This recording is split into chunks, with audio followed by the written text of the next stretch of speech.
बारे में बताने वाले हैं। वो एक ऐसा देश है जिसका कोई स्वतंत्रता दिवस नहीं है और इस देश में 2022 नहीं बल्कि चल रहा है 2079। लेकिन कैसे? और दुनिया के कई अद्भुत वर्ल्ड रिकॉर्ड दर्ज हैं इस देश के नाम। क्या आप अंदाजा लगा पाए हम किस देश की बात कर रहे हैं? इस देश में गाय को राष्ट्रीय पशु घोषित किया गया है, जिसे मारना गैर कानूनी है। यहाँ चारों ओर आपको बर्फ से ढके खूबसूरत पहाड़ देखने को मिलेंगे। दोस्तों, हम बात कर रहे हैं हिमालय की गोद में बसे एक बेहद ही सुंदर देश नेपाल के, जो अपनी प्राकृतिक सुंदरता और हिमालय के लिए पूरे विश्व में प्रसिद्ध है। एक ऐसा देश जिसकी सीमाओं की सुरक्षा खुद हिमालय पर्वत कर रहे हैं। दुनिया के सबसे पुराने देशों में एक इस देश की संस्कृति और परंपरा सबसे अलग है। यहाँ लोग हाथ नहीं मिलाते बल्कि हाथ जोड़कर नमस्ते बोलते हैं और एक दूसरे का अभिवादन करते हैं। आज की इस वीडियो में हम नेपाल के बारे में काफी सारी बातें आपको बताएंगे जिनके बारे में आपने पहले कभी नहीं सुना होगा। नेपाल का इतिहास 2000 सालों से भी अधिक पुराना है। नेपाल एक लैंडलॉक्ड कंट्री है जो अपनी सीमाएं भारत और चीन के साथ शेयर करते हैं। दो शक्तिशाली देशों के बीच स्थित होने के बावजूद नेपाल एक ऐसा देश है जो आज तक किसी अन्य देश का गुलाम नहीं हुआ। यूं तो नेपाल पर न जाने कितने राजाओं ने शासन किया है, लेकिन हिमालय की चोटियों से घिरे होने के कारण कभी कोई विदेशी ताकत नेपाल को अपना गुलाम नहीं बना पाई और इसीलिए नेपाल का कोई भी स्वतंत्रता दिवस नहीं होता है। और क्षेत्रफल के लिहाज से ये विश्व में 93वें नंबर पे आता है। वहीं नेपाल की जनसंख्या की बात करें तो वर्तमान में इसकी कुल आबादी 5 है और आबादी के मामले में ये दुनिया का 49वां सबसे बड़ा देश है। नेपाल की गिनती दुनिया के गरीब देशों में की जाती है। देश की कुल जीडीपी केवल $30 बिलियन के आसपास है और नेपाल की आधी से अधिक आबादी दिन का $1 से भी कम कमा पाती है। इसलिए बड़ी संख्या में नेपाली लोग भारत आकर नौकरी और व्यवसाय करते हैं। नेपाल देश का नाम एक महान संत नेमी के नाम पर रखा गया है। दुनिया के सभी देशों के झंडे रेक्टेंगुलर शेप के होते हैं, लेकिन नेपाल एक ऐसा देश है जिसका झंडा 2 त्रिकोण से मिलकर बना है। ये 2 त्रिकोण माउंट एवरेस्ट को बयां करते हैं और इस पर लगे चांद और तारे यहाँ पर रहने वाले विभिन्न धर्मों की एकता का परिचय देते हैं। आपको जानकर हैरानी होगी कि दुनिया की 10 सबसे बड़ी चोटियों में से 8 चोटियां नेपाल में ही स्थित हैं। ये देश समुद्र से काफी अधिक ऊंचाई पर स्थित है और इसीलिए इसे दुनिया की छत भी कहा जाता है। साथ ही नेपाल को कंट्री ऑफ ग्लोरी के नाम से भी जाना जाता है, क्योंकि यहाँ की प्राकृतिक सुंदरता को जो एक बार देख ले उसका दिल हमेशा के लिए यहीं बस जाता है। दोस्तों, दुनिया में एकमात्र हिंदू राष्ट्र नेपाल को ही कहा जाता है। वैसे तो भारत या अन्य देशों में नेपाल से कहीं अधिक संख्या में हिंदू रहते हैं, लेकिन भारत एक धर्मनिरपेक्ष देश है और इसलिए हमारे देश को कभी हिंदू राष्ट्र के तौर पर मान्यता नहीं दी गई। लेकिन नेपाल एक हिंदू राष्ट्र हुआ करता था, लेकिन साल 2007 में नेपाल के संविधान में संशोधन कर इसे हिंदू राष्ट्र से बदलकर धर्मनिरपेक्ष देश घोषित कर दिया गया। यहाँ की 81% आबादी हिंदू धर्म को मानती है, तो वहीं 9% आबादी बौद्ध धर्म को मानती है।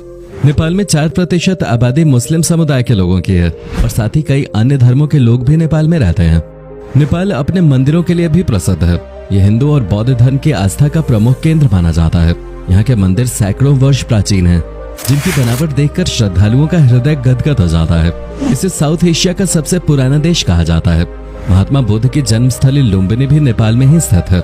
नेपाल भी भारत की तरह विभिन्नताओं में एकता वाला देश है। इस छोटे से देश में 123 भाषाएं बोली जाती हैं। बहुत कम लोग ये बात जानते हैं कि नेपाल का पूरा नाम federal democratic Republic of Nepal है। पर्यटन नेपाल की अर्थव्यवस्था का प्रमुख हिस्सा है।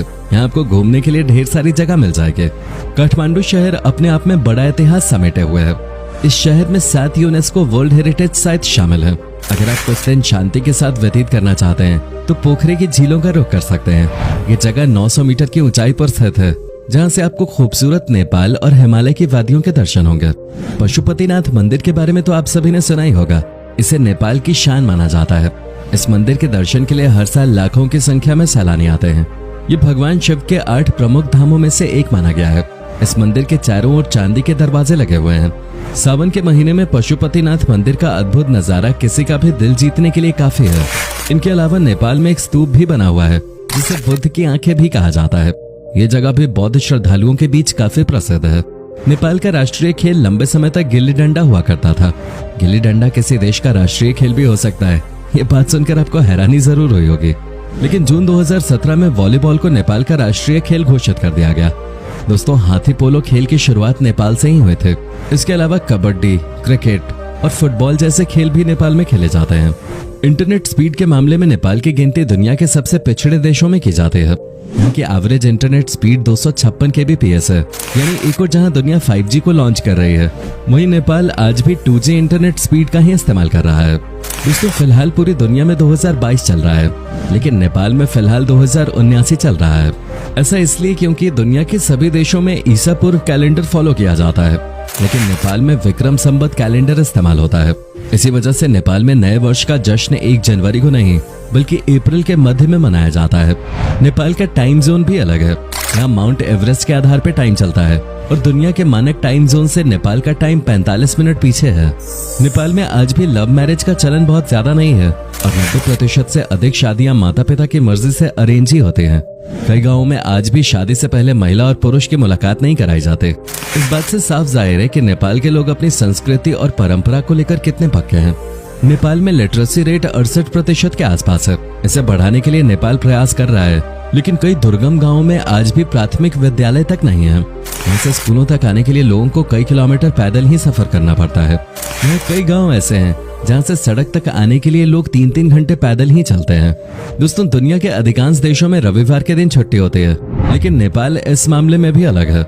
यहाँ साप्ताहिक अवकाश रविवार को नहीं बल्कि शनिवार को होता है और शुक्रवार को सभी दफ्तरों में हाफ डे होता है। नेपाल दुनिया में पानी संरक्षित करने के मामले में दूसरे स्थान पर आता है, लेकिन पानी का सही इस्तेमाल नेपाल के लोगों को नहीं आता। अगर नेपाल चाहे तो हाइड्रो पावर प्लांट के जरिए इतनी बिजली पैदा कर सकता है जिससे वो अपने देश में लोगों को 24 घंटे बिजली तो दे ही पाएगा, साथ ही अतिरिक्त बिजली को अन्य देशों में बेचकर अर्थव्यवस्था को मजबूत भी बना सकता है। लेकिन नेपाल ने इस ओर अभी तक ज्यादा ध्यान नहीं दिया है और आज भी नेपाल में अधिकतर जगह केवल 8 से 10 घंटे ही बिजली आते हैं।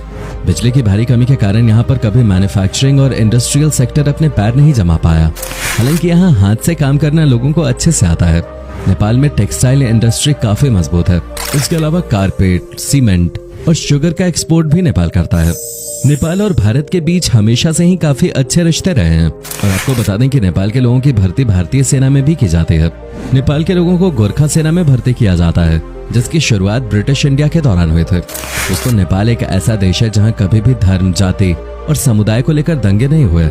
इस देश में आज तक धर्म के नाम पे कभी किसी का कत्ल नहीं किया गया। यानी वास्तव में धर्मनिरपेक्ष देश देखना है तो आप नेपाल का दौरा जरूर कीजिएगा। नेपाल में वैसे तो सभी धर्मों के त्योहार धूमधाम से मनाए जाते हैं, लेकिन महाशिवरात्रि को लेकर यहाँ के लोगों के बीच अलग ही रोमांच देखने को मिलता है। नेपाल का फास्ट फूड भी कमाल का होता है। मोमोज यहाँ का सबसे लोकप्रिय फास्ट फूड है, जो आपको हर गली, चौराहे और मोहल्ले में देखने को मिल जाएगा। नेपाल के साथ साथ भारत में भी मोमोज लवर्स की संख्या लगातार बढ़ रही है और खासतौर पर लड़कियां मोमोज की दीवानी है। इसके अलावा नेपाल के हर घर में रोजाना चावल दाल खाया जाता है। नॉनवेज खाने वालों की संख्या भी नेपाल में कम नहीं है। नेपाल एक ऐसा देश है जहां शराब का सबसे कम सेवन किया जाता है। यहां आधे से ज्यादा पुरुषों ने और लगभग 3/4 महिलाओं ने कभी शराब का सेवन नहीं किया और इसके लिए नेपाल की तारीफ तो की जानी चाहिए। नेपाल के लोगों को वर्ल्ड रिकॉर्ड्स बनाने का भी बहुत शौक है। दुनिया के सबसे छोटे इंसान का रिकॉर्ड नेपाल के ही एक व्यक्ति के नाम दर्ज था। चंद्र बहादुर डांगी की लंबाई केवल 54 सेंटीमीटर थे, जिसके लिए इनका नाम Guinness book of world record में दर्ज किया जा चुका है। इसके अलावा दुनिया में सबसे अधिक समय तक हैंडशेक करने का रिकॉर्ड भी नेपाल के ही 2 लोगों के नाम दर्ज है। 2 पुरुषों ने 42 घंटे से अधिक समय तक बिना रुके यहाँ हैंडशेक किया था। ये सुनने में तो आसान लगता है, लेकिन इतने घंटों तक हाथ मिलाए रखने से जो पसीना आता है और उस पसीने में भी हाथ नहीं छोड़ना काफी मुश्किल भरा काम है। दोस्तों नेपाल में दुनिया की सबसे ऊंची चोटी है जिसका नाम माउंट एवरेस्ट है। साथ ही दुनिया की सबसे ऊंची लेक भी नेपाल में ही है, जो 4800 मीटर की ऊंचाई पर स्थित है। इस लेक का नाम कजन सारा लेक है। आपको बता दें कि नेपाल की राजधानी काठमांडू शहर की जगह पहले एक झील हुआ करते थे, लेकिन ये बात आज से कई हजार वर्ष पहले की है। अब यहाँ एक समृद्ध शहर बस गया है। वाइल्ड लाइफ के लिहाज से भी नेपाल एक काफी अच्छा देश है। यहाँ आपको 900 से अधिक प्रजातियों के पक्षी देखने को मिल जाएंगे। सैकड़ों तरह की तितलियां भी नेपाल में पाई जाते हैं। जंगली जानवरों में यहाँ आपको हिम तेंदुआ, बर्फानी चीता, रेड पांडा, बंगाल टाइगर और एक सींग वाला गैंडा जैसे कई जानवर देखने को मिल जाएंगे, जिसकी वजह से इसे एशिया का अमेज़न भी कहा जाता है। कुछ लोग यहाँ पर येती को देखने का भी दावा कर चुके हैं। येती एक प्रकार का हिम मानव होता है जो कि अक्सर कहानियों में ही सुनाई देता है, लेकिन येती के होने के पुख्ते सबूत आज तक नहीं मिल पाए हैं। वैसे तो दुनिया के सभी देशों के नक्शे बिल्कुल अलग होते हैं, लेकिन नेपाल और पुर्तगाल का नक्शा हूबहू एक जैसा लगता है। नेपाल की जगह अगर पुर्तगाल का नक्शा आपको दिखा दिया जाए तो उसमें आपको ज्यादा फर्क नहीं महसूस होगा। नेपाल में एक समय पर चरस और तंबाकू का इस्तेमाल और तस्करी बड़े पैमाने पर की जाते थे, लेकिन अब इनका इस्तेमाल और बेचना दोनों गैर कानूनी है। नेपाल की करेंसी का नाम नेपाली रुपीज है। ये भारतीय रुपए के आगे काफी कमजोर नजर आते हैं। एक भारतीय रुपया नेपाल के 1.60 रुपीस के बराबर है। यानी अगर आप नेपाल घूमने जाते हैं तो ये आपको काफी सस्ता पड़ेगा। नेपाल और भारत के बीच अच्छी दोस्ती के कारण ही यहाँ जाने के लिए भारतीयों को पासपोर्ट या वीजा की आवश्यकता नहीं होती। हालांकि बॉर्डर क्रॉस करने के लिए आपके पास भारतीय सरकार द्वारा जारी कोई भी आईडी प्रूफ होना जरूरी है, जैसे आधार कार्ड, लाइसेंस, पैन कार्ड या अन्य कोई भी दस्तावेज।